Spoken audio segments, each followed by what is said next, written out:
La vie en bleu, Mathieu Soldano.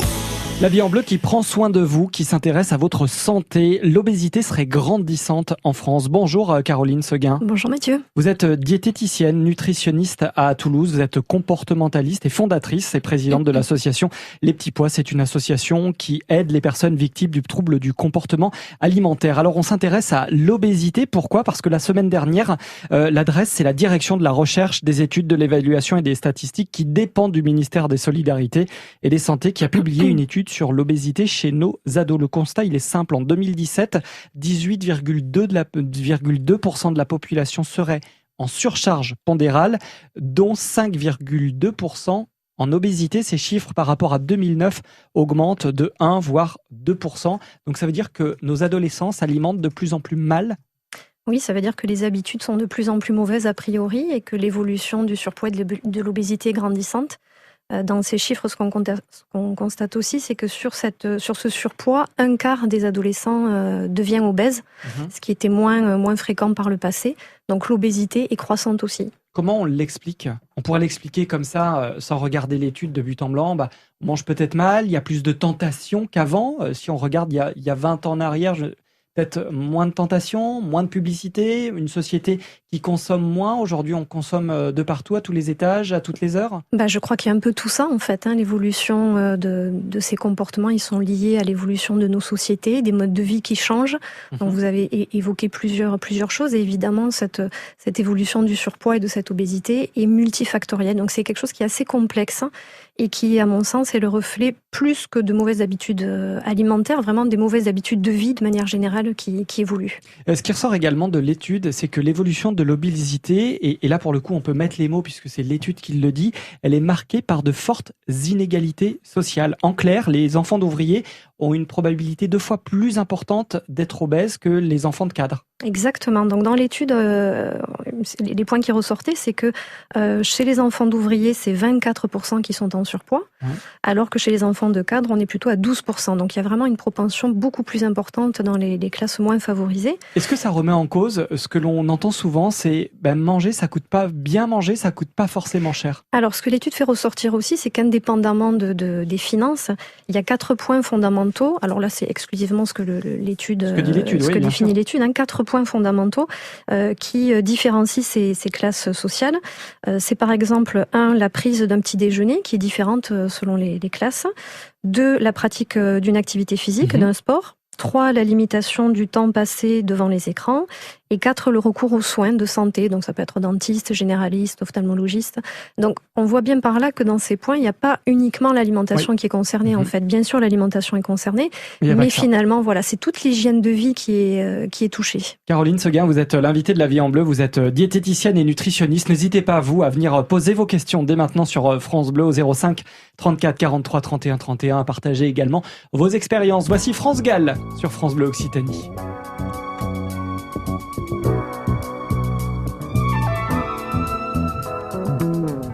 Toi qui as posé les yeux sur moi, toi qui me parles pour que j'aie moins froid, je te donne tout ce que j'ai à moi, la clé d'un monde qui n'existe pas.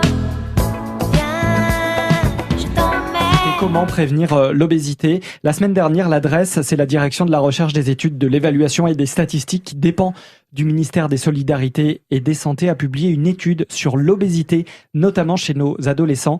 On en parle ce matin. N'hésitez pas à poser toutes vos questions à Caroline Seguin, diététicienne nutritionniste, au 05 34 43 31 31. Bonjour Suzanne. Oui, bonjour. Bon, je ne suis pas une adolescente. Vous êtes sûr ?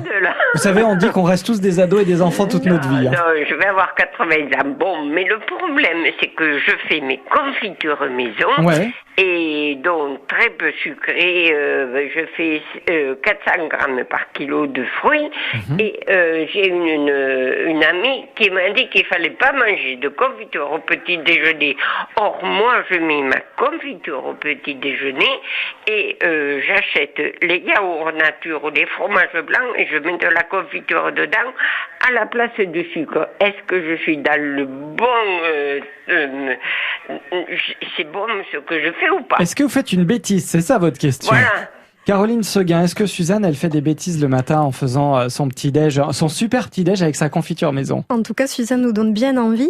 Il y a une question à vous poser, Suzanne. Est-ce que vous avez du diabète? Non, pas du tout. Bon, c'est la question fondamentale. Si vous n'en avez pas, vous n'avez pas de raison de vous abstenir de sucre. Donc, continuez vos confitures maison. Je suis sûre qu'elles sont très bonnes. Alors, moi, alors je peux en donner à mes petites filles. Je peux en donner à ma famille.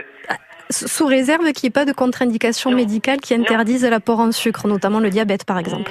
Non, pas de diabète. Si c'est pas le cas, il n'y a pas de raison d'en faire abstraction. Bon, alors ça me fait plaisir. Voilà. C'est même plutôt recommandé, ce genre de confiture maison. C'est je pense, des vieilles recettes que vous avez peut-être familiales. Conservez-les, transmettez-les à vos enfants, vos petits-enfants. Oui, mais je fais 400 grammes de sucre par kilo de fruits, donc... Suzanne, continuez à faire de bonnes confitures, vous inquiétez pas, il n'y a pas de souci s'il n'y a pas de contre-indication médicale. Je vous souhaite une bonne journée, Suzanne. Merci de nous avoir appelé. Suzanne qui nous écoute dans le Tarn-et-Garonne, à Grisol, 05 34 43 31 31. Justement, alors Suzanne nous parlait de sa bonne intention de faire de bonnes confitures. Elle les mange, elle les donne à ses enfants, à ses petits-enfants. À partir de quel moment et comment est-ce qu'on éduque nos enfants avec la société d'aujourd'hui où on consomme de tout, n'importe quand, et justement cette étude dont on se parle qui fait ressortir que l'obésité est de plus en plus présente chez nos ados? J'ai envie de vous dire que l'éducation, elle se prend à la toute petite enfance et même in utero. On sait qu'à 4 semaines de vie embryonnaire, on a déjà tous les sens qui sont en place. Donc on peut dire que déjà une maman, une dame enceinte éduque déjà quelque part son enfant. Donc on commence dès le plus jeune âge avec des transmissions de codes alimentaires, mais de manière plus générale, une éducation à la santé. 18,2% des adolescents en 2017 sont en surcharge pondérale, dont 5,2% sont obèses. C'est ce qui ressort de cette enquête. On l'attribue pas seulement aux revenus, c'est pas seulement lié aux personnes qui n'ont pas beaucoup d'argent, c'est aussi lié à l'éducation alimentaire. C'est lié à des comportements, c'est ce que fait ressortir cette étude et c'est ça qui est très intéressant, c'est qu'indépendamment de l'alimentation, puisque un des points qui fait défaut, c'est la prise du petit déjeuner le matin, mais il y a aussi 3 autres points qui ressortent, ce que j'évoquais tout à l'heure, c'est la pratique d'une activité physique. Malheureusement, trop de jeunes aujourd'hui délaissent l'activité physique. Je pense par exemple à ces jeux dans les écoles, on a beaucoup d'écrans aujourd'hui, de téléphones. Avant, on jouait aux billes, on jouait à la corde à sauter, on jouait à la marelle, le corps était beaucoup plus engagé dans les jeux. Et aujourd'hui, on est dans la cour, dans un coin, en train de regarder une série sur son smartphone. C'est un peu ça, effectivement. Donc, indépendamment de la nourriture, il y a aussi des comportements physiques, cognitifs chez les enfants. Le temps passé sur les écrans, dans cette étude, par exemple, il ressort que 3/4 des ados, 73% exactement, passent plus de 3h30 par jour devant la télé, devant les écrans. C'est énorme. Et c'est donc 3h30 d'inactivité. Exactement. Et puis avec les comportements qui découlent de ce premier comportement-là. On regarde une série, on est tranquille à la maison pendant 3h30, on n'a pas envie de se lever pour faire à manger. Et du coup, qu'est-ce qui se passe? C'est que nos ados commandent sur Internet à manger et se font servir à manger par toutes ces plateformes. Alors, c'est de la caricature, mais pas tant que ça. Pas tant que ça, non, effectivement. Et sur ces pourcentages, les recommandations, normalement, de l'Académie des sciences, c'est plutôt limité à 2 heures par jour devant les écrans de télé. Voilà. Télé, écran, donc écran, c'est le SMS ça et tout peut ça. être les tablettes, ça peut être aussi le téléphone dans le lit, le soir, parce que ça arrive aussi. Et malheureusement, 10% de nos ados passent plus de 6 heures par jour devant les écrans. C'est énorme. C'est énorme. Donc ça veut dire que pendant tout ce temps-là, il y a effectivement de la passivité physique, le corps n'est pas mobilisé, mais il y a aussi une forme de passivité mentale, il y a moins d'investissement, il y a moins de temps passé en famille, les repas de famille sont amputés aussi, donc ça a une implication beaucoup plus large que seulement dans les liens sociaux qu'on peut avoir avec notre entourage. Tout à fait. Caroline Seguin est l'invitée de La Vie en Bleu, diététicienne, nutritionniste. Vos questions 05 34 43 31 31. France Bleu Occitanie. France Bleu. Voici Lady Gaga sur France Bleu Occitanie. Vous êtes diététicienne, nutritionniste à Toulouse, comportementaliste, fondatrice et présidente de l'association Les Petits Pois. C'est une association qui aide les personnes victimes du trouble du comportement alimentaire. On parle de comportement alimentaire et on parle d'obésité ce matin suite à une étude publiée la semaine dernière par l'ADRES, c'est la direction de la recherche des études de l'évaluation et des statistiques qui dépend du ministère des Solidarités et des Santé, qui a publié une étude sur l'obésité chez nos ados. Je redonne ce chiffre, je l'ai donné depuis le début de l'émission, quasiment plus de 18% de nos ados en surcharge charge pondérale. Il y en avait 17% en 2009, donc le chiffre a grimpé, dont 5,2% d'obèses et 3,8% en 2009. Ces chiffres sont en augmentation. La malbouffe fait partie, mais pas que, vous pouvez le réécouter sur francebleu.fr.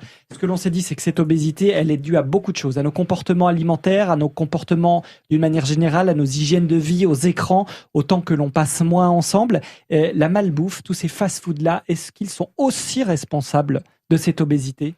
Alors, je suis contente que vous en parliez effectivement des fast-foods parce que je pense que c'est assez caractéristique de l'absence de cadre qu'on peut avoir aujourd'hui parfois dans notre société. Alors, on ne va pas diaboliser ou stigmatiser les fast-foods, mais on peut peut-être un peu s'intéresser à leur fonctionnement. Alors, évidemment, il y a le contenu. Donc, le contenu, c'est quoi ? C'est un burger, c'est des frites, c'est un soda. C'est ça. Voilà. Donc, le contenu, je crois qu'on est tous d'accord là-dessus. C'est pas forcément très, très bon pour la santé. Plutôt gras, plutôt sucré, avec des apports énergétiques extrêmement importants. Alors, je vais mettre une parenthèse et on voit des entreprises comme McDonald's, par exemple. Mais bon, il y a Burger King, il y a Quick, il y en a plein d'autres qui sont présentes au Salon de l'Agriculture. Eh ben oui, il faut faire de la publicité, évidemment. Ouais.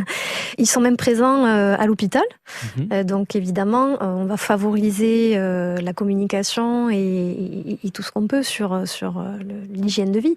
Mais après, il faut aussi être réaliste sur ce qui se passe finalement dans la réalité. Donc, il y a le contenu des assiettes, mais il y a aussi les contenants. Alors, les contenants, c'est quoi ? C'est tout ce qui est autour. Donc, par exemple, la table qu'on va dresser. C'est ça. Alors, la table, finalement, elle n'y est pas dans les fast-foods. C'est-à-dire que le propre, justement, du fast, c'est d'aller vite. Donc, on n'a pas de table, on ne prend pas le temps de se poser. On n'a pas de contenant physique des assiettes. Il n'y a pas d'assiette, il n'y a pas de couvert, il n'y a pas de verre. Tout est en plastique et tout est jetable. Il n'y a pas d'endroit vraiment où on va se poser autour d'une nappe avec un verre physique à la main. On va mettre les enfants. Il y a des parcs, de jeu, des cercles de jeu, des parcs à boules où on va mettre les enfants. Finalement, ça encourage aussi les enfants à quitter la table et pas rester en famille. Et puis il y a ces heures de repas qui sont complètement déstructurées, c'est-à-dire que c'est tout le temps ouvert. C'est ça. Si vous avez envie de manger à 3h ou à 4h de l'après-midi d'un burger, c'est faisable dans les enseignes fast-food, ce qui ne va pas l'être dans un restaurant. Là, la grille sera fermée. Donc tout ça, ça dit finalement de la déstructuration de nos cadres de vie, finalement, au-delà de la nourriture. Caroline Seguin, diététicienne et nutritionniste. Est-ce qu'il faut pour autant diaboliser ces fast-foods-là ? Ils font partie de nos vies, Oui, ils font partie de nos vies. Complètement. Est-ce que aller dans un fast-food une fois de temps en temps, c'est aussi, c'est pas grave ? Bien sûr que c'est pas grave. Ce qui compte, c'est l'hygiène de vie de manière générale. Mais il faut aussi apprendre à nos enfants. Et pourtant, Dieu sait que je suis pas une militante des fast-foods, bien au contraire. Mais j'encourage aussi les parents à ne pas être extrémistes et à ne pas diaboliser les choses non plus. C'est-à-dire que les fast-foods font aussi partie de notre société et les enfants doivent connaître ce qui les entoure.